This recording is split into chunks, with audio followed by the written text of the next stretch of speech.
Good morning, our viewers. Welcome to the monthly distinguished lecture arranged by the Council for Strategic Affairs.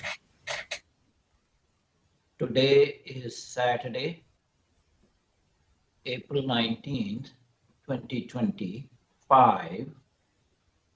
Those of you who registered using this flyer would see the title and the picture of our distinguished speaker. So the title for today's distinguished lecture is Trump's Tariffs, Trade War, and Japanese Response. Our distinguished speaker today is Professor Sato Yoe Chiro. He's joining us straight away from Japan, where it is 11 p.m. at night. Before we start the lecture, a little bit about introduction of Council for Strategic Affairs. CSA imparts education in the field of international relations. CSA fosters discussion, dialogue, and debate on geopolitical issues. Council encourages strategic studies in general to raise the level of awareness. We encourage publication of articles on geopolitics. The Council condemns terrorism in all its forms worldwide. CSA aims to contribute towards world peace and prosperity. CSA is registered as a 501c3 organization with the IRS in the US. And to our audience members in the United States, please donate and support to the CSA. The link is here. The link for donation is present in the website also. We have a monthly roundtable discussion, usually on second Saturday of each month at 10 a.m. Eastern Daytime. Generally, there's a monthly guest lecture by a domain expert on Saturday of each month at the same time, but today we are doing on third Saturday. We have another feature called one-on-one interview, and that is called Strategically Speaking with Dr. Adityanjee. And today we had one such event, a conversation with Ambassador Anil Trigunayat on whether Syria will survive the challenges that are domestic as well as regional. CSA organizes symposia, meetings, and conferences. We promote publication of articles on geopolitics and related subjects. There is a summer internship program for college students. There's a fellowship training program on strategic studies. Currently, we have two fellows, Harsh Sinha and Khushi Mishra. Again, we are registered as a 501c3 organization with the IRS, and we would appreciate if you donate and support us. And that's the picture of our distinguished speaker, Professor Sato Yoe Chiro. Professor Yoichiro Sato holds a BA in Law from Keio University, MA in International Relations from University of South Carolina, and PhD in Political Science from University in US. He is currently teaching at Ritsumeikan Asia Pacific University. Previously, he has taught at the US Department of Defense Asia Pacific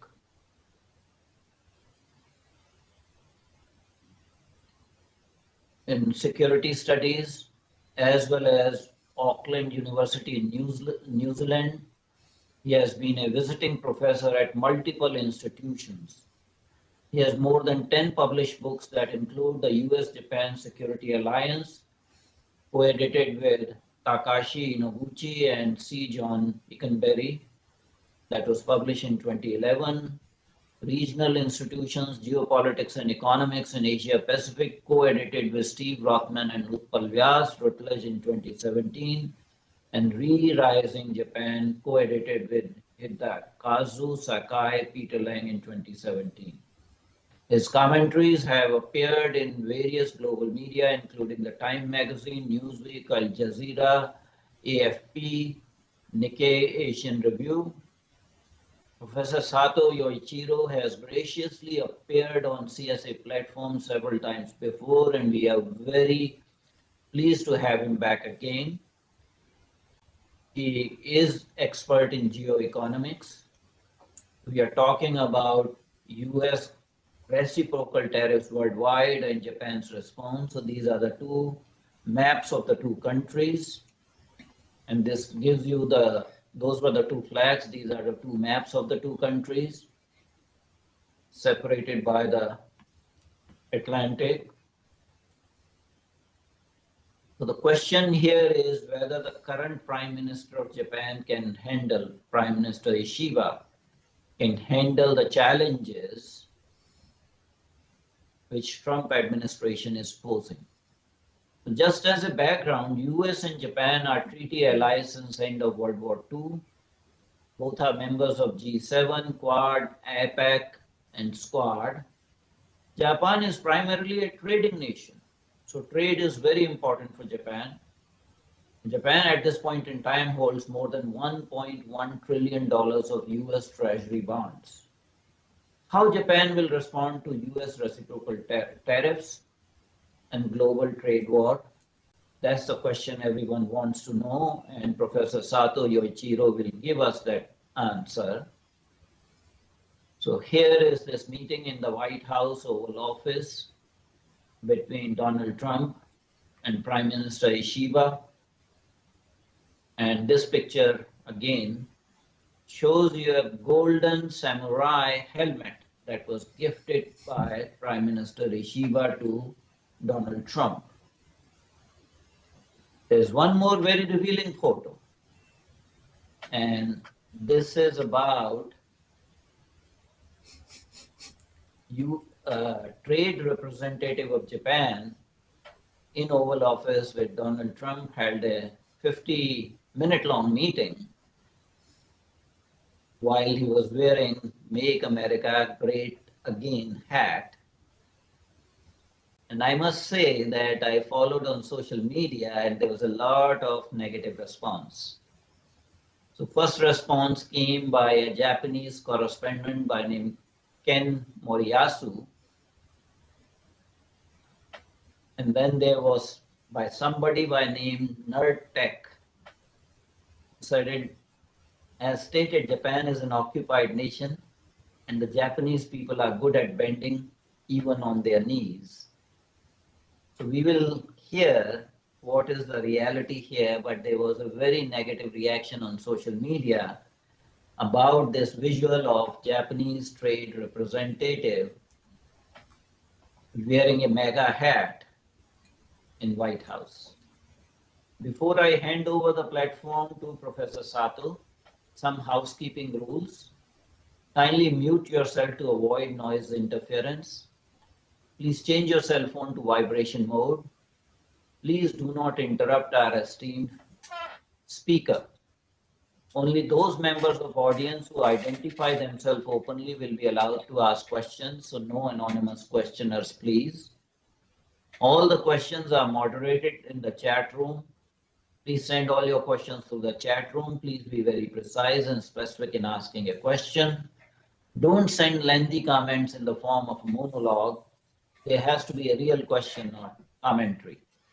This program is being recorded. It's also being live streamed on our YouTube channel. It will be available on our website in future. And lastly, once again, CSA is registered as a 501c3 organization with the IRS in the United States. Please go to our website, use the donation link. Donation can be done using PayPal and True Karma links, or you can mail a check. So without further ado, it's my distinct pleasure and honor to give the platform to Professor Sato Yoe Chiro. And as I said, it's past 11 p.m. in Japan, so we are very, very thankful to him for joining at such an odd hour. Professor Sato, the platform is yours. Welcome again. Thank you very much, Dr. Adityanjee. I'm glad to be back on this forum. Today, I would like to talk about the U.S. tariffs under the Donald Trump administration and how Japan is responding to this tariff offensive by the United States. As you are aware of, Donald Trump administration declared that the U.S. is imposing first 10% flat tariff on everything, and this declaration was happened in March, and then following that, the Trump administration also declared that the U.S. is going to charge reciprocal tariffs, which is charged at the varying rates depending on the country and the degree of their alleged unfair trade barriers, including the non-tariff barriers. But then the administration announced that these reciprocal tariffs are suspended while the bilateral negotiation proceeds between the United States and the named countries. But the countries which retaliated against the United States reciprocal tariffs, for them, the tariff would apply. So in the case of China, this reciprocal tariff remain in place. So the Chinese imports are taxed at a much higher rate right now, whereas most other countries resorted to accepting Trump's challenge to bilaterally negotiate trade agreements between them. Japan was named as the first one of this bilateral negotiation. So the Japanese negotiation, which just started the first round, is viewed as a test case by many other countries. So how Japan performs in this negotiation is of great attention by other countries' leaders. Reportedly, the U.S. demanded Japan to import products such as rice, beef, potatoes, and citrus. The requests in these agricultural products were somewhat predictable. In fact, I did name some of these products a few days ago before the negotiation took place, and my comments can be found in the South China Morning Post reporting by Maria Siu. So it was not too difficult to anticipate the U.S. requests coming into those sectors. So that is what have happened so far in summary. But before going to analyze what have happened, I'd like to go back a little bit and review the history of U.S. trade politics in order to better understand what's going on today. The kind of protectionism the Trump administration is pursuing has been viewed as an absolute bad policy by most economic theorists.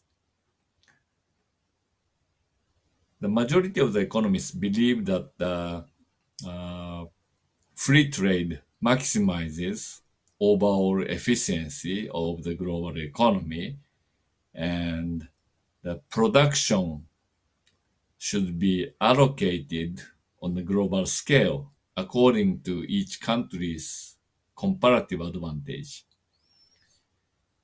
So the past decades of globalization through liberalization of trade and investments were very much consistent with this liberal economic theory, which supported free trade and free flow of capital in the form of investment.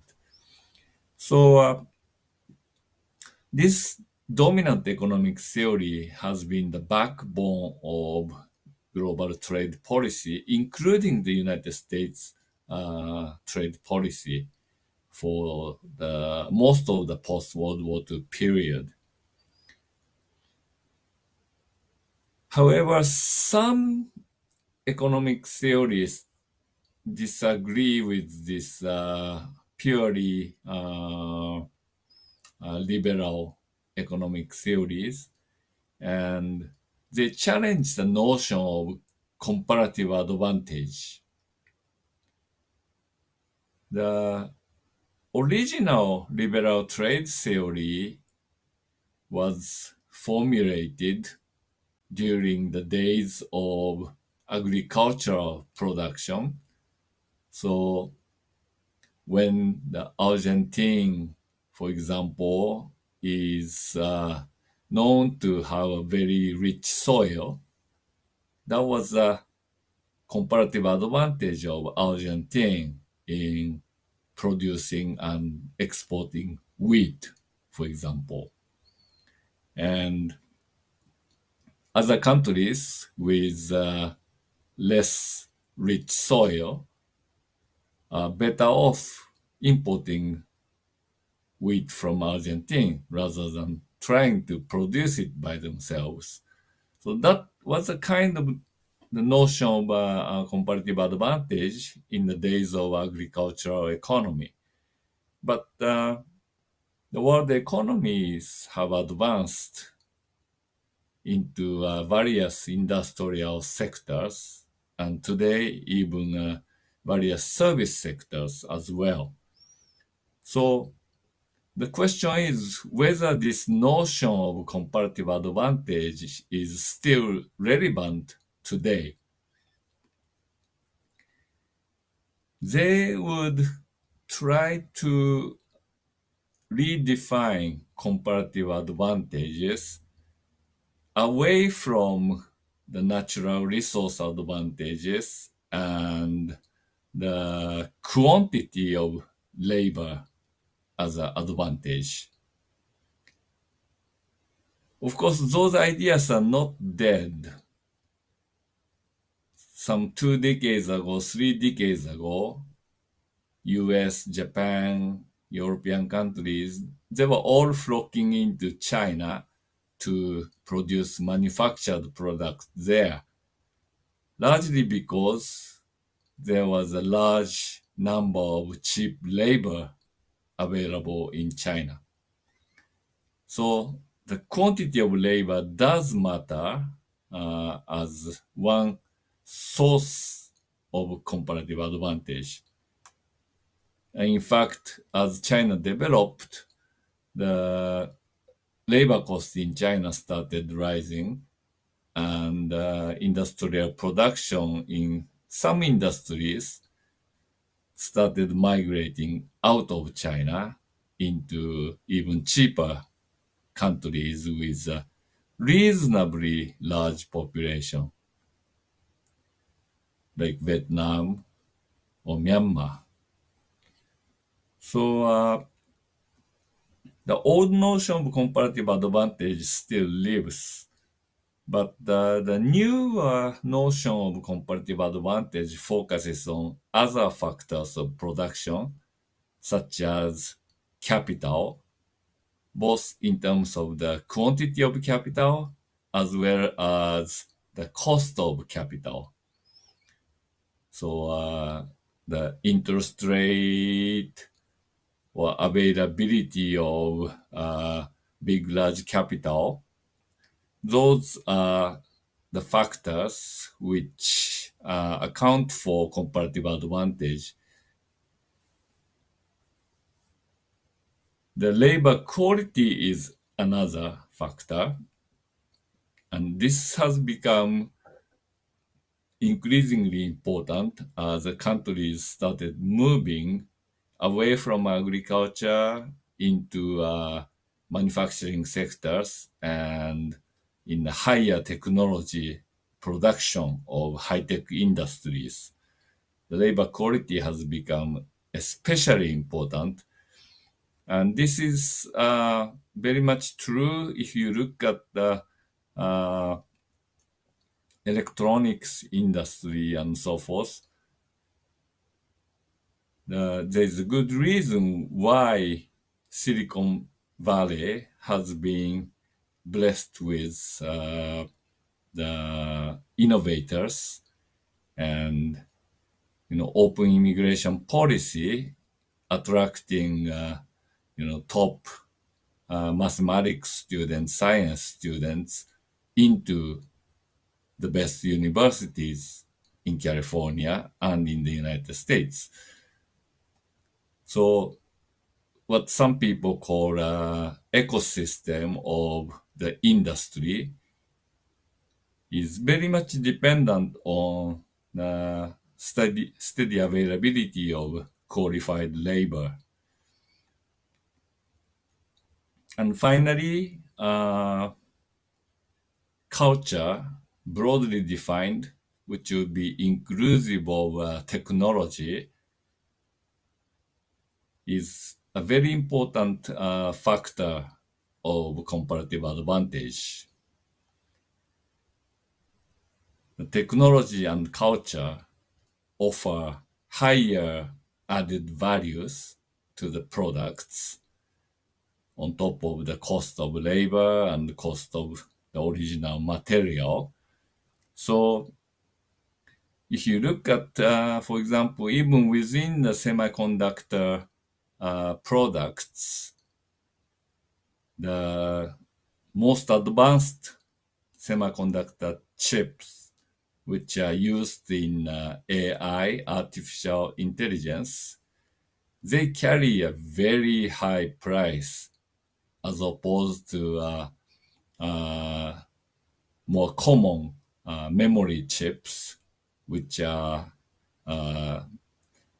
largely produced in large quantity, but each memory chip doesn't offer the producing companies so much profit margin. So within the cost of each product, this culture and technology components have become very important. And when you look at these types of comparative advantage, we are moving away from comparative advantage as a natural given, but comparative advantage as artificial creation. So in this context, industrial policy by national government or sometimes local governments are increasingly considered a factor to alter the comparative advantage. When you successfully implement policies to boost comparative advantage, then you are actually promoting the country's economy. So this idea about the industrial policy has become a fairly credible challenger against the liberal economic theories.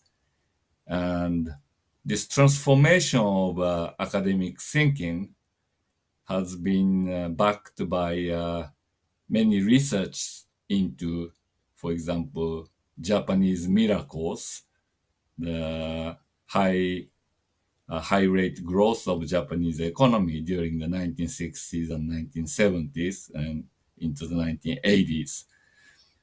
Also, many researchers drew the lessons from the Japanese miracle and tried to apply the same framework to view the fast growing East Asian economies, such as South Korea, Taiwan, and Hong Kong. And they came up with East Asian model of economic growth. Some of those economies were termed as tiger economies, dragon economies, and so forth. But overall, most research is focused on this the versions of capitalism, which are quite different from what most Americans would think of a capitalism, which was by and large liberal. So the newly found Asian capitalism often came with such adjectives such as state-guided capitalism or developmental state. What was common among these East Asian countries and economies was that they adopted the export-led growth model. They focused on promoting exports of industrial products. And this policy contrasted with import substitution industrialization strategy, so-called ISI strategy, by South American countries.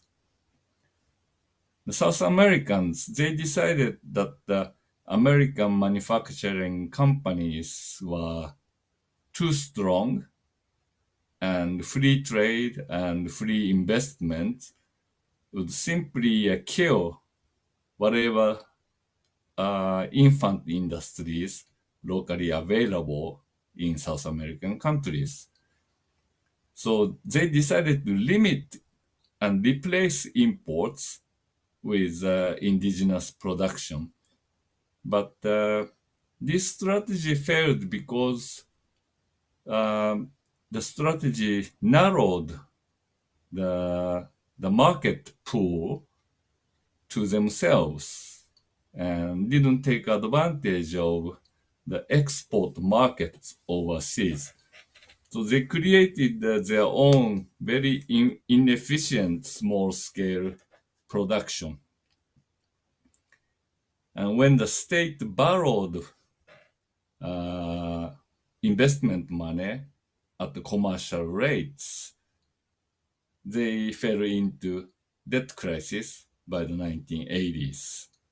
So you had serious debt crisis in South American and Central American countries like Brazil, Argentina, and also Mexico as well. So in the 1990s, they started switching to a different model by basically liberalizing their investment market, accepting foreign investments. The successful East Asian models resulted in a big trade surplus by these Asian countries vis-a-vis the United States. So countries like Japan, South Korea, both enjoyed a fairly sizable trade surplus with the United States for many years. China also followed a similar approach, adopting industrial policy. Oftentimes, the China had an advantage of latecomers.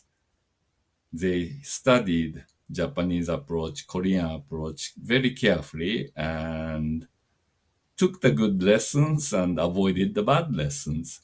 So their industrial policy was very sophisticated. And this background actually provided kind of munition to what Trump is doing right now. East Asian capitalism is different, structurally different, and creating a disadvantage for the United States. That was the argument of Donald Trump in justifying his protectionist policies. But there are many flaws in Trump's economic arguments, and I will simply focus on four of them in this talk. And first is that the bilateral trade never balances. The trade balances in a multilateral context if you do it right, but bilaterally trade never balances. So Trump started with a very false assumption when he calculated this the reciprocal tariff rates for each country based on how much trade surplus those countries make vis-a-vis the United States. So that's first point. The second point is that he claims he quantified non-tariff barriers, but of course, the economists of the world don't have a good formula to quantify non-trade and non-tariff barriers. So, in fact, the way he did appears to be a very crude mathematics, and you can see that some people are trying to reverse engineer what Trump did, and their estimated formula is quite a good predictor of the numbers Trump listed on his board during his speech on the reciprocal tariffs on his so-called Liberation Day. So that was the second point. Quantifying non-tariff barriers was simply superficial.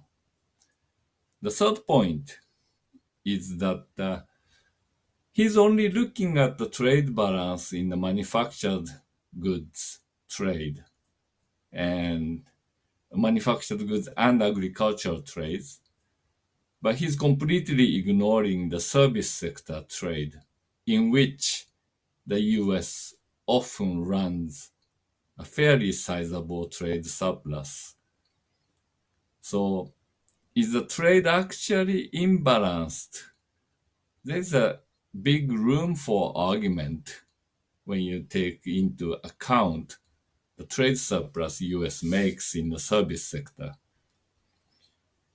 And number four, the structures of the economy may have effects on the trade balance, at least to some extent, but it's quite likely that the strong US dollar is even a better explanation of the worsening US trade balance.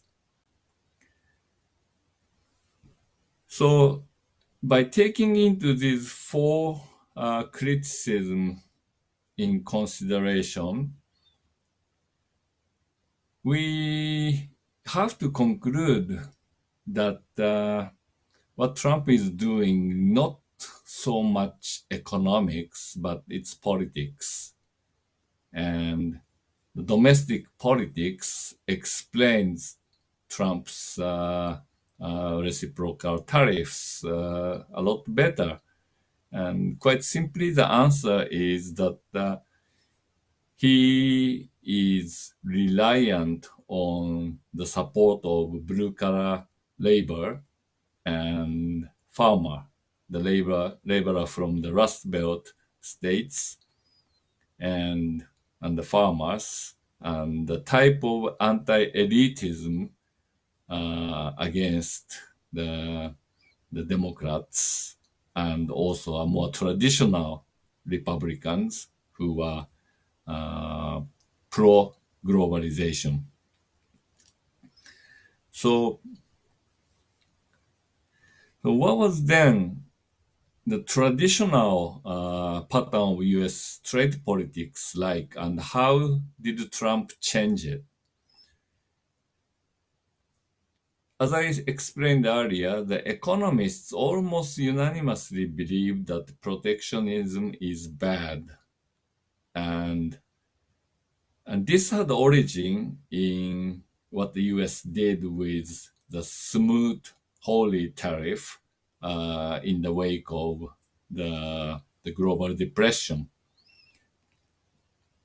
The US Congress raised tariffs, and this triggered a trade war among major industrialized countries, which further delayed the recovery of the world economy from the Great Depression and possibly became one of the causes of the World War II.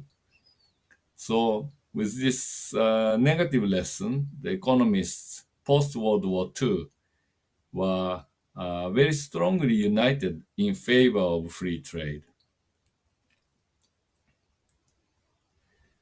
Given this nearly consensus on free trade,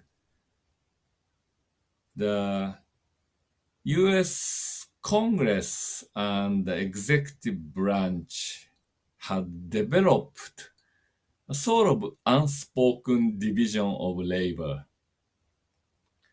in which the congressperson, under protectionist pressure from particular industry within their districts, they can make a lot of noises advocating for protection of those industries. But the actual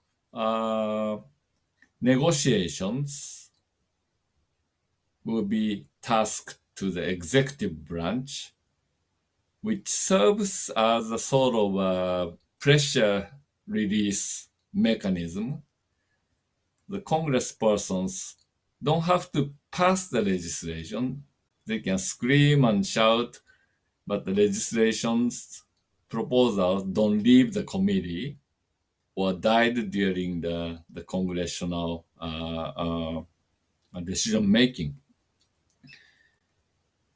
But the executives will take over and conduct bilateral negotiations. The US executive branch is equipped with certain policy tools such as Section 301 of the trade law, which allow the executive branch to conduct such negotiations in the event of alleged non-tariff trade barriers in the trade partners.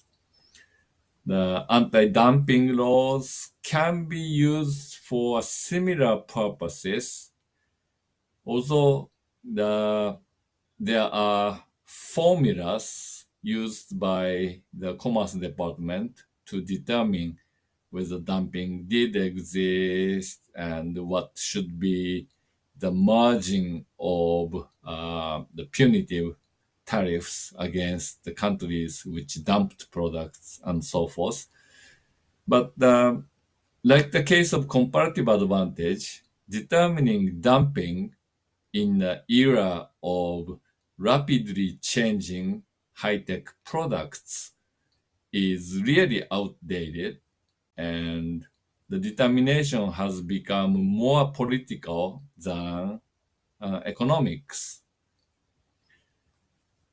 The others, like safeguard mechanism, allows the executive branch to impose additional tariffs simply because there is a rapid surge in import of particular products, which threatens the domestic industries.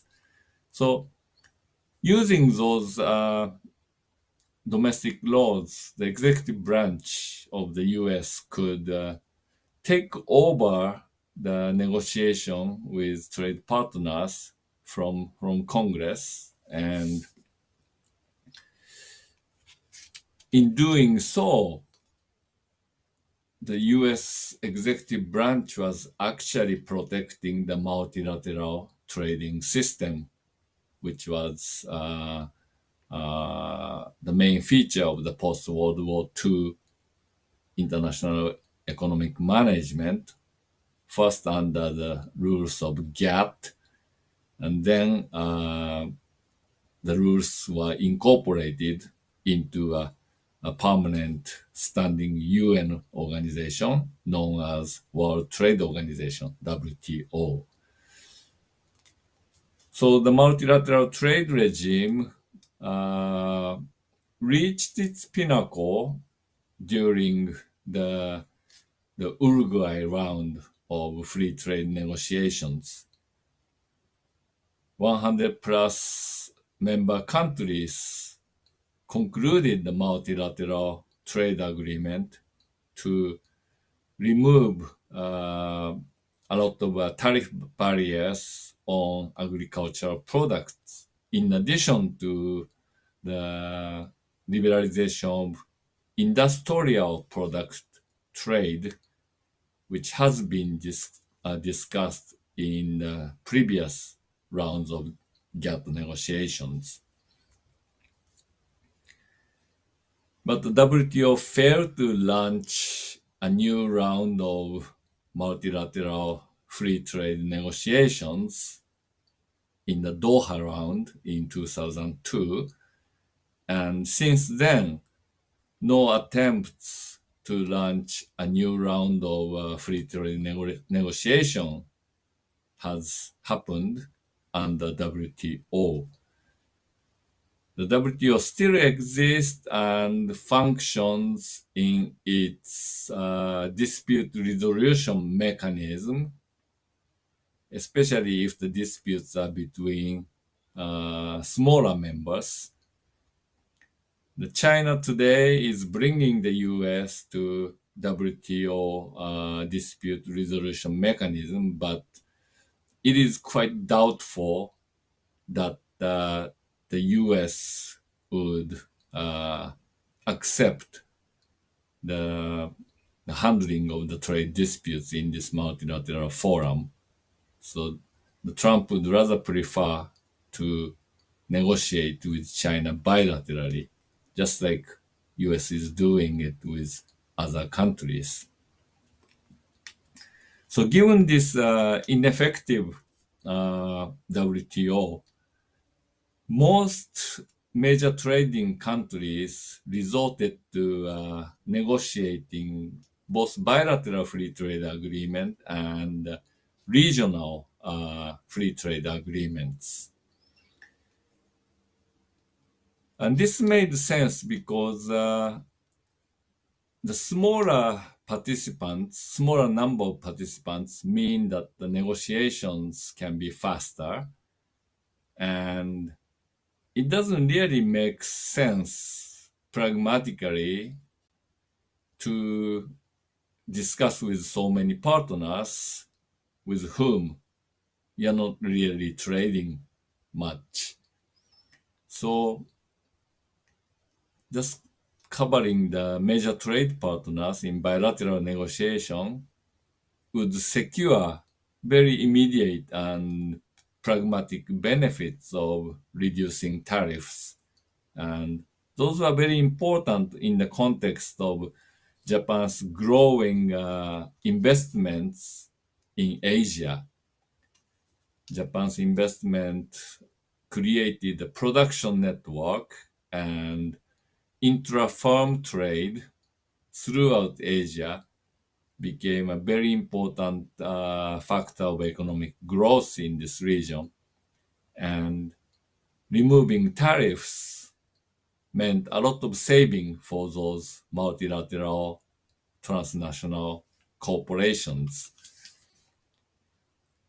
So during the 2000s, many such free trade agreements were signed by Japan with Asian partners.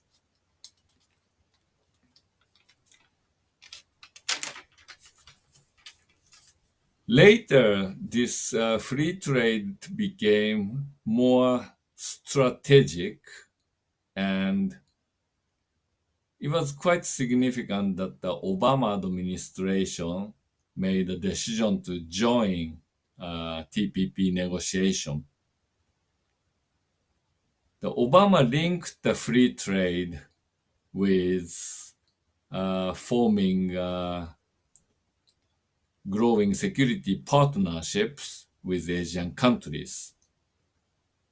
Asian countries were economically quite dependent on China, and without the US engaging them economically, it would have been very difficult to get the cooperation in the security domain from these countries. So Obama provided positive incentives by joining the TPP negotiations. But Trump decided that he would side with the protectionist opponents to the TPP. So his election platform was that the US would withdraw from the TPP negotiations if he was elected. And as he promised, he pulled the US out of TPP upon being elected in the 2016 election. The US withdrawal from TPP was also followed by the US attempt to renegotiate the terms of the North American Free Trade Agreement, NAFTA. So both moves pulled the US away from the multilaterally based global trade and brought into more bilateral orientations.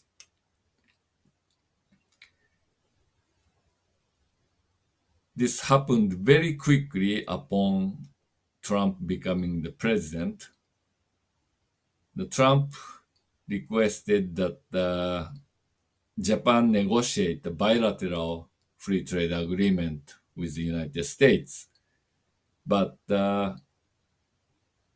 what the US did indeed was US demanded that Japan offers CPTPP equivalent concessions on meat products. Well, what happened with the CPTPP was that the tariffs on the meat products by the Japanese government were reduced, and Australia took advantage of this to expand the meat export into the Japanese market.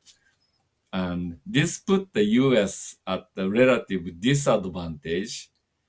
So the US demanded that Japan offers the same concession to the US meat exporters. The problem with this approach is that within CPTPP, Japan made a concession on the meat products in exchange for concessions by other countries on industrial products markets.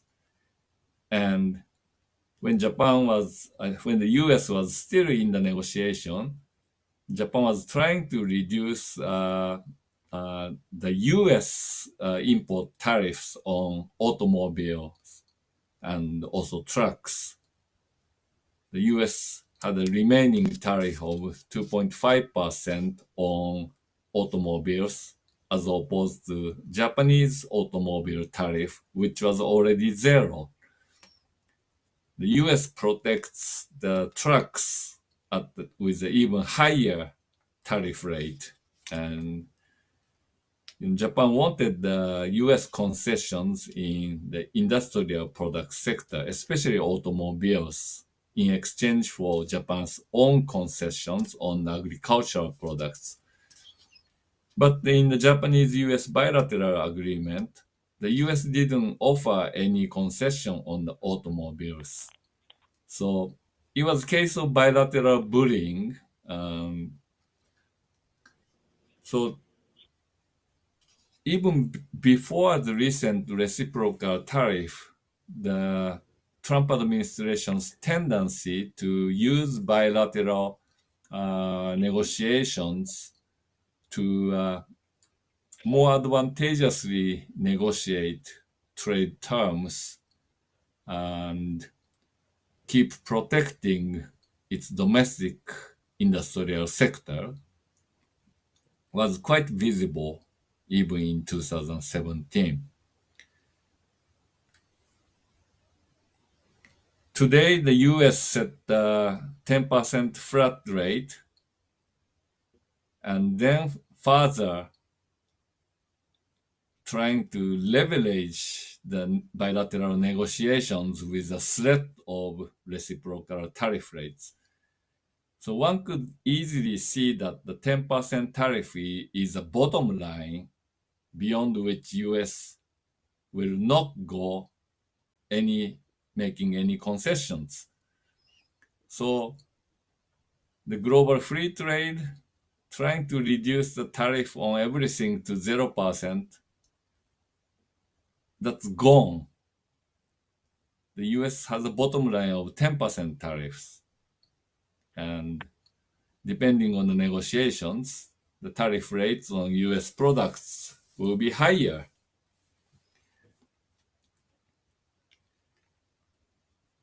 The other negotiation tactics the US is using is linking the trade talks with defense.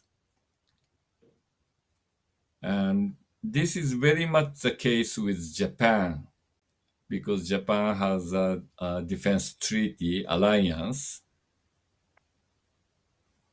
Even before Trump, Prime Minister Kishida and President Biden basically agreed that Japan would double its spending on the security from 1% of the GDP to 2% of the GDP.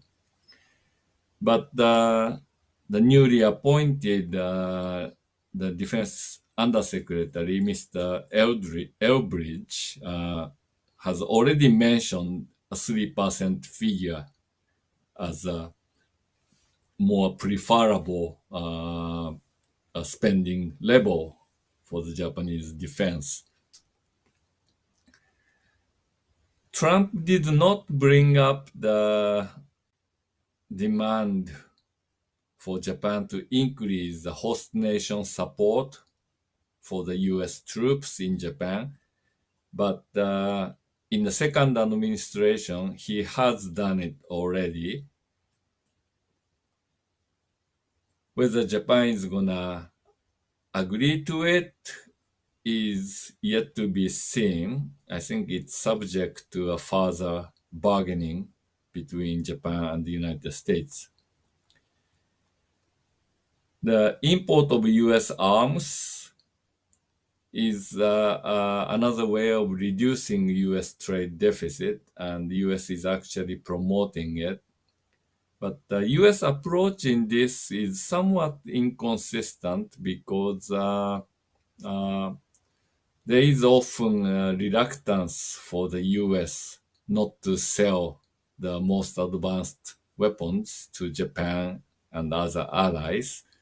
And this has put some limits to arms transfers. So how is Japan responding? And how can Japan possibly respond? The current US demand of Japan importing agricultural products actually has a good chance. Japan's currently having a shortage of rice. So if the agreement can be made on a temporary basis rather than a permanent basis, it is much easier for Japan to accept increased import of rice. Whether this satisfies Trump's political need is questionable, however, because rice producing California is a Democratic Party stronghold, and it doesn't really make Trump supporters happy. Beef can be a good issue for Trump supporters because there are some ranchers in the Republican states as well. And beef is also acceptable for Japanese consumers because currently the inflation is pushing the meat prices up and people are consuming less beef and switching to chicken. So cheaper beef will be very much welcomed by Japanese domestic population. But of course, domestic meat industries will lobby against it and making the necessary domestic adjustment requires a strong political leadership. And whether Prime Minister Ishiba has that kind of uh, power over the fellow ruling party politicians backed by agricultural interests is quite questionable. Buying arms is already happening. Japan has an immediate need for developing counter-strike capabilities in the face of growing missile threat from North Korea and China. And Japan has already started the purchase of Tomahawk cruise missiles from the United States. But this is a kind of an intermediary measure, and Japan has an ongoing plan of indigenous development of long-range strike capabilities. So this again is reflecting Japan's uh, growing desire to be more autonomous in terms of arms procurement.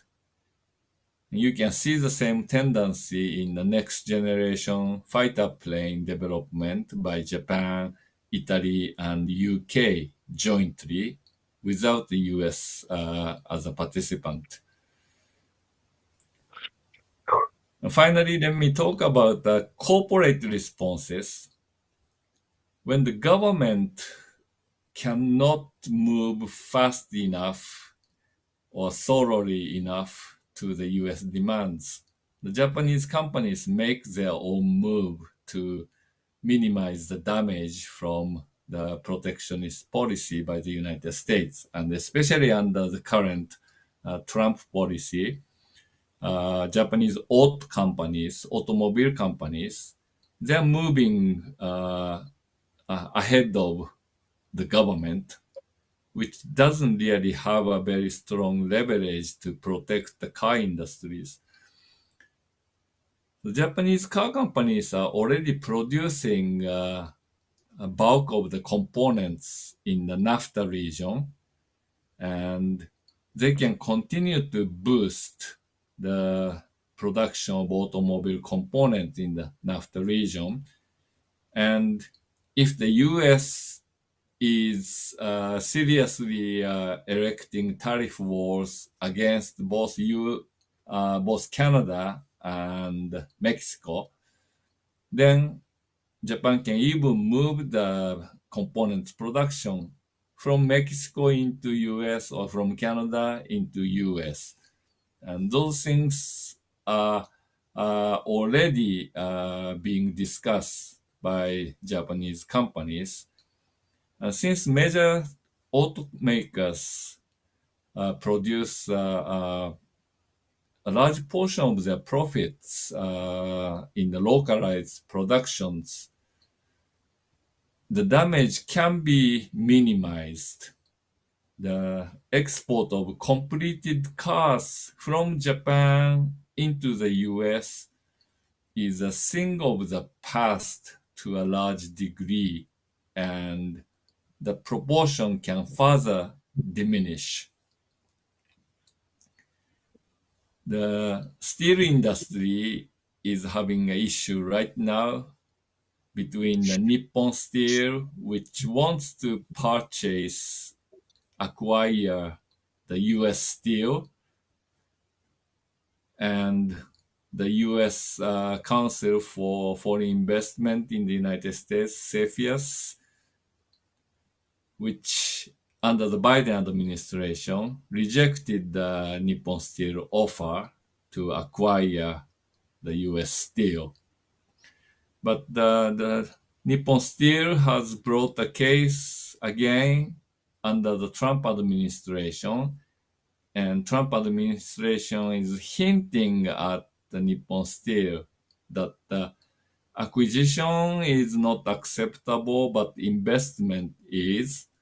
So is it about the percentage of the shares the Japanese company can own, or is there anything else? So the company is in discussion with the administration and trying to find kind of compromising point between the two. But it's not an easy negotiation because the rival company of the U.S. Steel, which initially wanted to acquire the U.S. Steel, is trying to block the deal by the Nippon Steel. So although the Nippon Steel and the U.S. Steel, including the labor union of the U.S. Steel, are very much in agreement of the takeover by Nippon Steel, still the opposition from the rival company and the American Auto Workers Union, the nationwide union, is a major obstacle. And I think the Trump is weighing those political forces in order to determine where can be the compromising point. So I think I've spoken for like 45 minutes already, so I probably should stop here. Thank you very much indeed, Professor Sato Yoe Chiro, for a very fascinating lecture with historical antecedents of free trade agreements and everything. We are very pleased to have you here on this platform because I see a lot of very pressing questions for you from the audience. Before I go to the audience questions, I have a few questions of my own, so I will ask you those questions before I paraphrase questions from the chat room. One thing that you have not mentioned in Japanese response is the trilateral that was held in 3 Northeast Asian countries that are China, South Korea, and Japan, to formulate a coordinated response to the global tariffs and trade war. Mind you, these 3 countries are not best of friends. And because of this particular thing, this was a unique trilateral that Communist China, South Korea, and Japan met together. So what was the outcome of this mini trilateral? Thank you very much. Actually, the trilateral free trade negotiation among Japan, China, and South Korea was launched some more than 20 years ago, but it was deadlocked for some time due to kind of on and off relationship between South Korea and Japan. The Progressive Party in South Korea have taken a very anti-Japan stance, and which basically stopped the negotiation, and also the deteriorating China-Japan relations basically robbed the incentive to continue on this trilateral negotiation. But the negotiation wasn't dead. It was just inactive for some time. And partly because RCEP was concluded in a bigger grouping, which already included those three countries, uh, the trilateral talks was somewhat neglected for many years. But the significance this time is basically to send a message to the United States that the Trump's bilateralism will be countered by Japan with other major economies, and I think the European Union in that sense would be also a very important partner of Japan in economic diplomacy. Thank you, sir. My next question is that you mentioned about bilateral bullying in trade relationship by the US. A number of US allies are, trying to formulate policies that involve de-risking strategies, not decoupling strategies. One thing Japan most likely promised to the US in the current round of bilateral talk is that Japan is not gonna sell the treasury bonds like China did in the recent couple of days.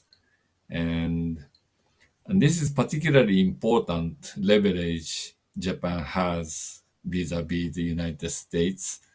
And I think that the Trump needs to reciprocate this concession by Japan. So Otherwise, everyone is aware of Japanese stance on not selling the treasury bonds to quote unquote incentivize United States for good trading behavior. The question was specifically about whether Japan plans to remove its gold from US Federal Reserve vaults. I see.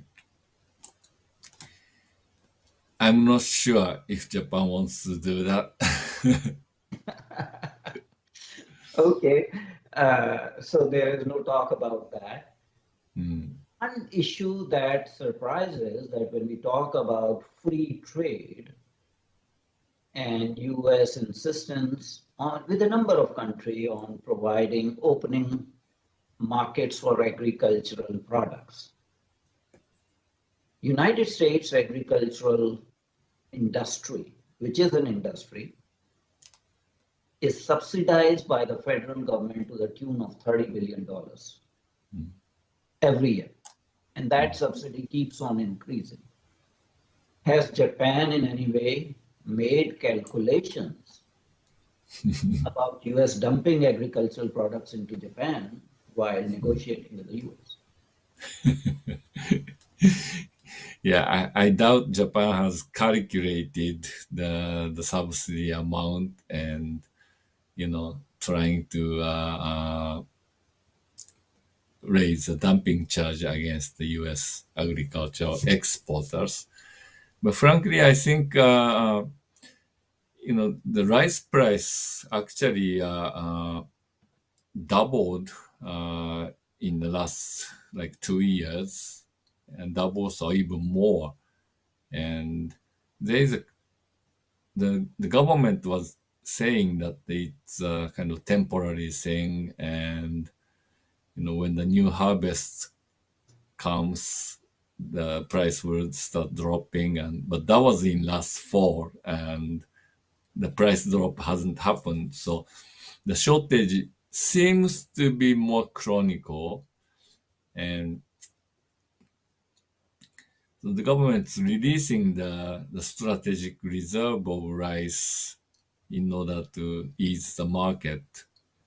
But I think it's a good opportunity to buy some rice from the U.S. without making it a permanent deal, because Japan has the so-called tariff rate quota for rice import, and you can basically temporarily raise the quota, and for several years, and maybe bring it back when the shortage eases.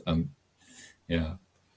So this gives me opportunity to bring a question from the audience, and the question is from Harsh Sinha, who is a training fellow at the Council for Strategic Affairs. You have already talked about CPTPP as well as RCEP, so I will not touch that. But he is asking you to comment upon how India and Japan can align their trade strategies while maintaining convergence with the US vis-a-vis their own bilateral relationships. Do you have any idea about that issue? I think, well, first of all, India couldn't remain on RCEP negotiation, largely because its industrial sector is not ready to be flooded by the Chinese export of relatively low technology manufactured products, and I think the other sectors too, the food production competes with both Southeast Asian countries and countries like Australia, New Zealand, and it was politically difficult for India to have a kind of a deeply liberal free trade agreements. So I'm not sure how India can help Japan in that sense, facing the US, other than trying to uphold these general principles under the WTO, and try not to completely destroy WTO, not let the US destroy WTO. So Well, I think the cooperation will be at the more general level rather than the tangible level, I'm afraid. okay. I have my ideas, but I will not openly speak about it right now. I'm going to the next question from the audience, and it is from Vice Admiral Chauhan, who heads the National Maritime Foundation. And he's asking you, given that geoeconomics will always remain a subset of geopolitics, would the Trump administration's tariff impositions generate geopolitical and geoeconomic opportunities for the People's Republic of China? And how might this play out within the Indo-Pacific in the foreseeable future? Very good and difficult question. I think Trump didn't mean to create opportunities for China, but in fact, he's possibly making opportunities for China. And I think one area of opportunity for China is China may actually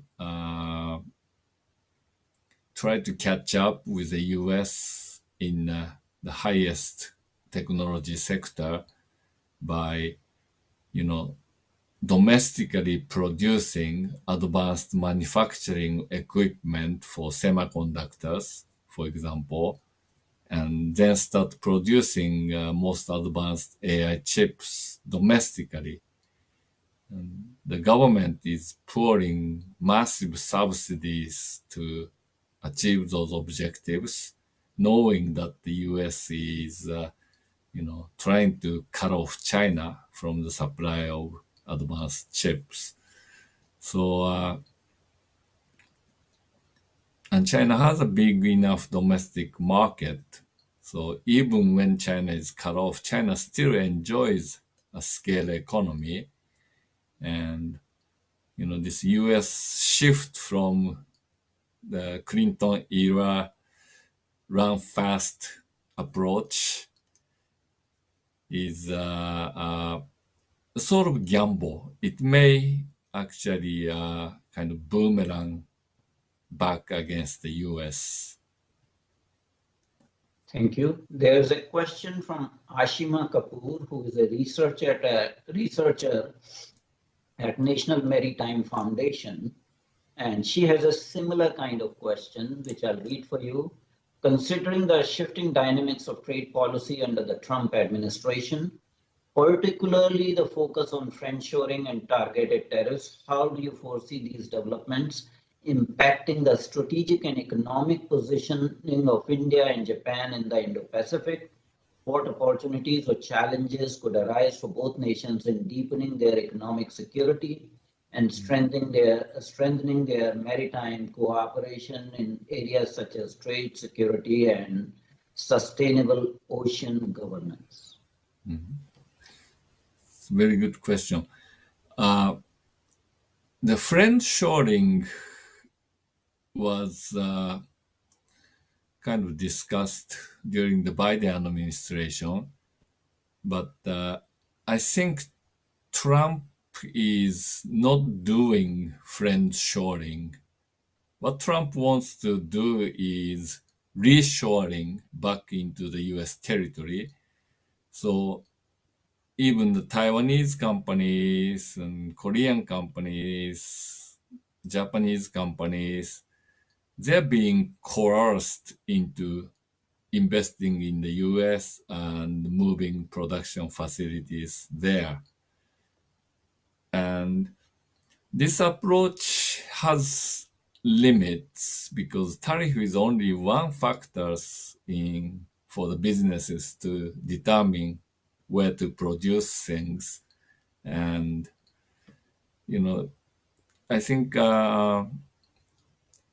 companies will make their own decisions, and oftentimes they don't want to bring the most advanced technologies onto foreign soil because, the high-tech stuff, they have really short shelf span, and, you might kind of generally think that the technology can be patented and protected and all that, but semiconductor manufacturing technology, those are kept secret without being patented because they have such a short shelf life, and getting 35-year patents makes no sense.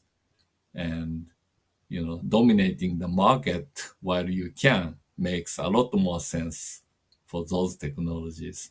So I think the reshoring attempt has limits. At some point, Trump must accept that friendshoring is the best US can achieve, and that creates, I think, opportunities for countries, both Japan and India as well.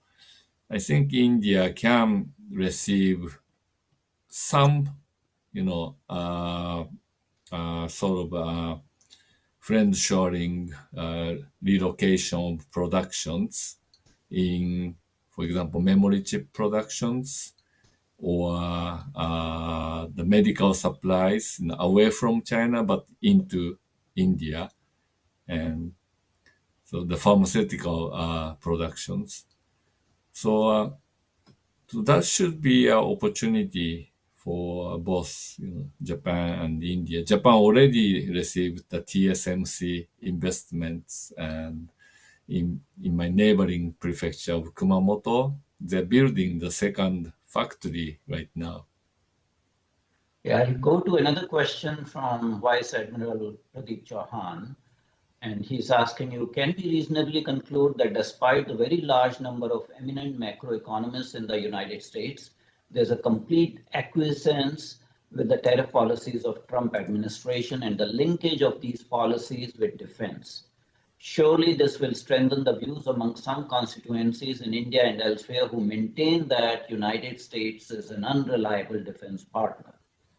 How might the possibility of such a perception be leveraged that US is Yeah, an unreliable defense partner? yeah. I think U.S. allies are already, you know, kind of starting to hedge, and you see that in countries like Japan trying to enhance partnerships with with UK, with Australia, and with Italy, and trying to have a closer discussion with NATO, and also India, Japan, bilateral security cooperation discussions. Those are all, you know, part of this efforts to diversify the security partnerships.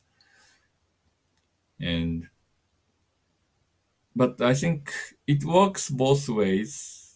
It works as a hedge against the U.S. disengagement, but also it works as a complement to the bilateral alliance with the United States. Because, Japan, Australia, US trilateral security dialogue have been in place, and, the joint exercise and stuff like that have happened, and the the cross-servicing and acquisition agreement, which used to be just bilateral with the US, is now available with Australia. And so you see that kind of growing networking of security partnerships is both a potential hedge, but also at the same time, it's a complement to keep the US engaged and trying to make it more difficult for the US to just withdraw. Okay. There are no more questions in the chat room. So I'll give you some suggestions because it came out of this discussion. India is a net exporter of rice. And if Japan is having domestic shortage of rice, one of the obvious thing would be to purchase rice from India, which would be much more closer to you. Similarly, has Japan now ever considered purchasing arms from India? Let me give you an example of BrahMos missiles. BrahMos. For that matter, would Japan consider developing its own aircraft carrier with Indian help? Because India has expertise and Japan does not. Japan has not built an aircraft carrier since 1945. So these are potential areas of cooperation without getting into any muddy water vis-a-vis United States. Will Japan consider any of those areas? Sure. I mean, I personally would love to see basmati rice imported at much lower price than it is now, because with curry, it tastes better with basmati rice than the sticky Japanese rice. So for diversifying Japanese diet, I very much welcome Indian basmati rice coming into the Japanese market. But yeah, the BrahMos missiles, yeah, sure. I think India has already successfully sold it to the Philippines, I believe. Yes. Yeah. And with Vietnam, is it happening or not yet? I think there are 2 or 3 other candidate countries that are in advanced Yeah, negotiations for purchase of BrahMos missiles. right. Yeah. So I'm pretty sure the Japanese domestic development is quite an expensive undertaking, and off-the-shelf purchase is often cheaper. But at the same time, I think just like India wants to maintain indigenous arms production, so does Japan. I think Japan's taking this opportunity to keep the part of this increased defense budget to keep the domestic companies afloat. So so probably the missiles and the aircraft carrier contracts will go to the Japanese companies. Well, it was a pleasure to have you, Professor Sato. It's always pleasure to have you on our platform. You come out with very, insightful observations, and we always have a healthy discussion whenever you visit our platform. So thank you very much indeed. I know it is Thank you very past much. midnight now and it's past your sleep time. Uh, I'm also thankful to our audience member to spend 1.5 hours on a Saturday. I think that's remarkable. So thank you, our audience. And lastly, thank you to our backup team, Mr. Ripudaman Pachori and Mr. Rajiv Verma, who helped me conduct these programs. They are never visible by their face, but they are working behind the scenes to make these things possible. So thank you very much, Professor Sato. Pleased to have you on the platform, and we enjoyed your lecture and the discussion. Namaste.